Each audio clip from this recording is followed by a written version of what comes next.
conteneurs, dans les CAO, la réalité des chiffres qui sont sur le terrain depuis des années et qui travaillons avec les réfugiés nous prouvent bien qu'en fait on va pas trouver de solution pour une quantité industrielle de personnes.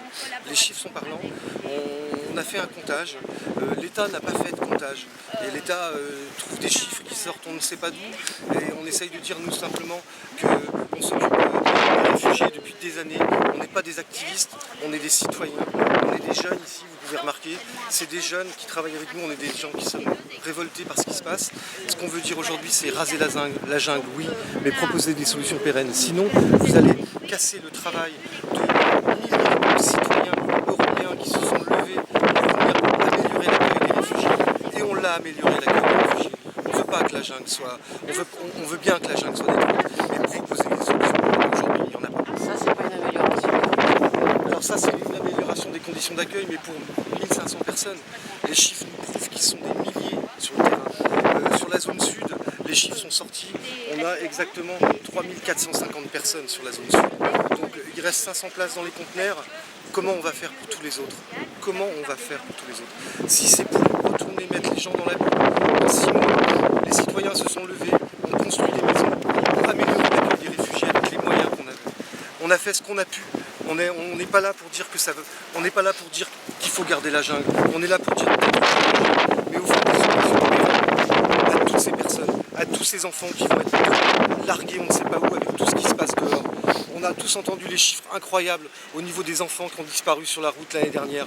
On ne va pas se permettre de pouvoir faire ça ici. Nous, on veut des solutions pérennes. Vous allez le préfet, l'État va remettre les gens dans la boue. Le travail remarquable des associations sur le terrain va être détruit pour remettre tous ces gens-là dans la boue.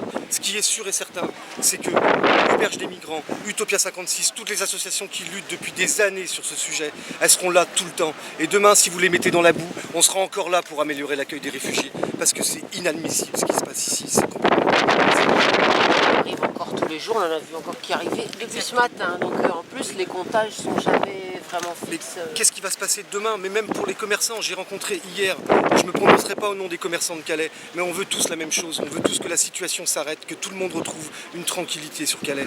C'est pas dur, dans le monde entier on construit des camps, on sait le faire, il y a MSF qui sait construire des camps, il y a la Croix-Rouge qui sait construire des camps, vous en avez dans le monde entier. Aujourd'hui nous on a un sujet sur 15 000 personnes sur le Nord-Pas-de-Calais et on n'arrive même pas à le gérer. Et on met les gens dans l'intimité. On n'y arrive pas ici. C'est un déni de réalité de ce qui se passe. Voilà, pour moi c'est ça, c'est qu'à un moment donné, de toute façon ils vont bien être obligés de se rendre compte de la réalité, de ce qui se passe. Il faut traiter le sujet. Il y a des gens dont c'est le métier. Les gens et les conteneurs, ça c'est l'État qui a fait ça avec la vie active, c'est pas leur métier. Il y a des gens. L'État, bien sûr, doit participer à tout ça, il doit financer des associations professionnelles pour pouvoir gérer ce problème. On n'a pas vocation, nous, volontaires, à faire ce qu'on fait. On est simplement des citoyens révoltés qui se levons et qui améliorent le monde. Et si vous passez ça dans sans offrir aucune solution pérenne, ça veut dire que tout le travail des citoyens européens qui se sont levés pour marcher et pour faire avancer ce bidonville qui est devenu quelque chose d'un peu plus décent avec le travail des citoyens. Je le répète, voilà, je ne suis pas un activiste. Arrêtons de dire que c'est les activistes qui sont dans ce camp-là, c'est pas vrai. Nous, on est des citoyens européens, des enfants citoyens européens qui sont révoltés dans cette situation. On a tendance à dire vite fait les no-borders et visiblement ça vous englobe tous dedans. Alors les no-borders, on va dire que sur la région du Nord-Pas-de-Calais, ils sont 10. Voilà, c'est comme les légionnaires hier, ils étaient combien? Il y avait plus de caméramans que de légionnaires. Et à un moment donné, l'amalgame, il est ridicule, on fait des amalgames partout. Avec les réfugiés, il y en a 10 qui foutent le bordel. Et qu'est-ce qu'on fait? On fait un amalgame sur tous ces gens. Il ne faut pas oublier qu'ici, il y a des enfants qui n'ont aucune solution, qui ont perdu leurs parents, qui ont vécu la guerre, et on les accueille comme ça. On ne lâchera rien, on sera toujours avec eux. Les solutions proposées aujourd'hui sont ridicules. La vie dans les conteneurs, allez voir, vous allez voir.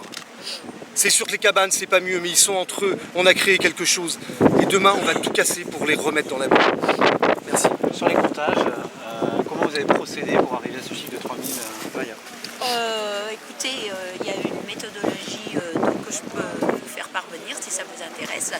La méthodologie très précise qui a été suivie et qui a été suivie par une trentaine de bénévoles de l'auberge qui connaissent la jungle extrêmement bien. Et il faut connaître la jungle pour pouvoir aller dans chaque petit recoin parce que c'est un endroit, c'est plein de méandres et c'est très compliqué. Si vous vous promenez, vous allez voir des signes sur chaque tente, sur chaque cabane. Il y a un signe écrit en vert avec un cœur autour qui montre que cette cabane a été recensée, et quand les cabanes n'étaient pas recensées parce que les gens étaient absents, il y a des gens qui sont revenus. C'est pour ça que ça a pris 3 jours.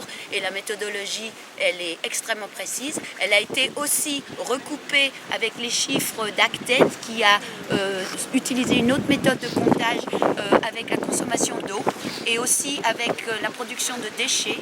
Et les chiffres sont extrêmement proches. Avec leur consommation d'eau, ils ont compté 3500 personnes. Nous, on a compté 3451. On ne peut pas mieux faire. Voilà, je voudrais préciser au niveau de ces chiffres, si c'est possible.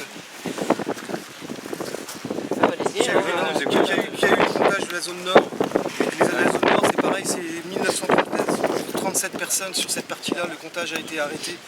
Donc ça veut dire quoi? Ça veut dire que demain, la zone sud, après la zone nord, qu'est-ce qui va se passer dans Calais?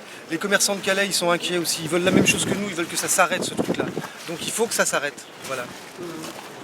Donc on peut dire qu'on va mettre en fait 4887 personnes sans aucune solution, dont